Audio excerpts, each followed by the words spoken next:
السلام علیکم ورحمۃ اللہ وبرکاتہ۔ ماں باپ کے 5 گناہ ایسے ہیں کہ ان کی سزا اولاد کو ملتی ہے۔ تو آپ اگر ماں باپ بن گئے ہیں، آپ اگر عورت ہیں ماں بن چکی ہیں، آپ مرد ہیں باپ بن چکے ہیں، تو آپ پر لازم ہے کہ آپ ان باتوں کی گرہ باندھ لیں کہ ہمیں یہ کام بالکل نہیں کرنے ہیں، یہ گناہ بالکل نہیں کرنے ہیں۔ کیوں؟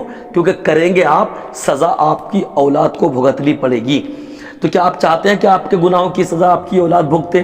نہیں چاہتے نا؟ تو اس لیے یہ گناہ جو میں گنوانے جا رہا ہوں، اچھا ان میں تیسرا والا گناہ جو ہے یہ تو بہت ہی خطرناک ہے، جو آج کل لوگ عام طریقے سے کرتے ہوئے نظر آ رہے ہیں۔ تو یاد رکھیے 5 گناہ میں آپ کو گنوا رہا ہوں جو ماں باپ کرتے ہیں، اور سزا کس کو ملتی ہے؟ اولاد کو ملتی ہے، اولاد اس کی سزا بھگتتی ہے۔ سب سے پہلا اس میں گناہ ہے حرام کمائی۔ ماں باپ حرام کمائی کرتے ہیں، ناجائز رزق کھلاتے ہیں اپنی اولاد کو، تو اس کے ذریعے سے اولاد کے دل جو ہے وہ سخت ہو جاتے ہیں۔ تو آپ یہ تہیہ کر لیں کہ 2 روٹی نہ کھلا کے 1 روٹی کھلائیں گے، 1 روٹی نہ کھلا کے آدھی روٹی کھلائیں گے، لیکن حلال کمائی کی کھلائیں گے۔ تو اس سے کیا ہوگا؟ آپ کی اولاد کا دل نرم ہوگا، اور جب حلال نوالا کھائے گی آپ کی اولاد تو پیٹ میں معرفت کا نور پیدا ہوگا، اور جب معرفت کا نور پیدا ہوگا تو الحمدللہ آپ کا بچہ دیندار بنے گا۔ لیکن آج کل کیا ہو رہا ہے کہ ماں باپ حرام کمائی حرام کما کر کے اپنی اولاد کو کھلا رہے ہیں۔ اب اس کا نتیجہ یہ ہے کہ اولاد کے دل سخت ہو رہے ہیں۔ تو حرام کمائی کری ماں باپ نے، کھلایا اولاد کو، اولاد کیا گناہ کر رہی ہے؟ دل سخت ہو گیا اولاد کا۔ اب وہ نہ نمازی ہے، نہ دیندار ہے، نہ کسی مسلمان کو سلام و کلام ہے، انانیت کا شکار، دنیا بھر کے گناہ شروع ہو جاتے ہیں تب جب دل سخت ہو جاتا ہے۔ تو میں عرض کرنا یہ چاہتا ہوں آپ کی بارگاہ میں کہ آپ اپنی اولاد کو حرام کا ایک لقمہ بھی نہ کھلائیں، بلکہ میں تو اولاد کو بھی کہوں گا کہ اپنے والدین کو کہے، اپنے والد کو کہے کہ ابا جان ہم بھوکے رہ لیں گے لیکن حرام نہیں کھائیں گے، ہمارے بارے میں اللہ سے ڈرنا، ہمارے بارے میں اللہ سے ڈرنا اور رزق حلال کمانا، تاکہ رزق حلال کھا کے ہمارے دلوں میں اللہ ہمارے سینوں میں ہمارے دلوں کے اندر معرفت کا نور پیدا فرما دے۔ اور جب معرفت کا نور پیدا ہو جائے گا تو اولاد نیک بنے گی، صالح بنے گی، نمازی بنے گی، دیندار بنے گی۔ تو پہلا گناہ میں نے آپ کو بتا دیا، ماں باپ حرام کمائی اپنی اولاد کو نہ کھلائیں۔ اچھا دوسرا، ظلم اور ناانصافی۔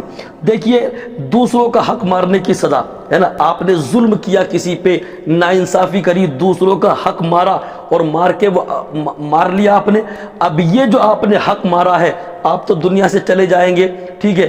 مثال کے طور پہ آپ نے کسی کا پلاٹ مار لیا، آپ نے کسی کی زمین پر قبضہ کر لیا، آپ نے کسی کی گاڑی پر قبضہ کر لیا، آپ تو چلے گئے، پلاٹ رہ گیا، آپ کی اولاد اس کو برت رہی ہے۔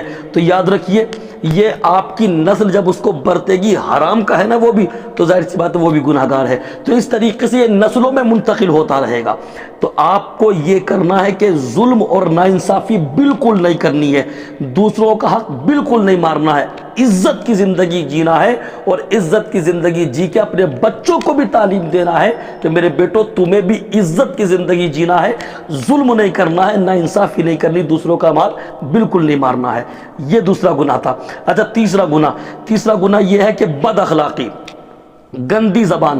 آپ جانتے ہیں کہ یہ بد اخلاقی، گندی زبان، برے اخلاق یہ اولاد کو بگاڑ دیتی ہے۔ بچہ جو ہوتا ہے وہ باپ کو کاپی کرتا ہے، ماں باپ کو کاپی کرتا ہے، میرا باپ بولتا کیسے ہے، میرا باپ بات چیت کیسے کرتا ہے، کھاتا کیسے، پیتا کیسے، بچہ ہر چیز میں کاپی کرتا ہے اپنے ماں باپ کو۔ تو اس لیے ماں باپ کو چاہیے کہ ہر وقت حسن اخلاق کا مظاہرہ کریں، ماں باپ کو چاہیے کہ بد اخلاقی نہ کریں، گندی زبان نہ بولیں، کسی کے ساتھ برا نہ کریں، بد اخلاقی سے کسی کے ساتھ پیش نہ آئیں۔ اگر آپ نے ایسا کیا، بد اخلاقی سے آپ کسی کے ساتھ پیش آئے، گندی زبان آپ نے استعمال کی، بد اخلاقی کی آپ نے، برے اخلاق آپ نے لوگوں کے سامنے پیش کیے، تو یاد رکھیے کہ ان سب سے آپ کی اولاد پر اثر پڑے گا، اولاد بھی بگڑ جائے گی، آپ کی اولاد بھی بد اخلاق بنے گی، بد کردار بنے گی، ہے نا، آپ کی اولاد کی زبان بھی گندی ہو جائے گی۔ کیا آپ چاہتے ہیں کہ یہ آپ کی اولاد کی زبان گندی ہو؟ نہیں، اگر نہیں چاہتے تو آپ اپنی زبان کو اچھا رکھیے، اچھے اخلاق سے لوگوں سے پیش آئیے اور اچھے کردار آپ اپنائیے، انشاءاللہ وہ آپ کی اولاد تک بھی منتقل ہو جائے گا، اور منتقل ہوگا تو اولاد کی وجہ سے انشاءاللہ آپ کا سینہ جو ہے فخر سے چوڑا ہو جائے گا۔ یہ تیسرا گناہ تھا۔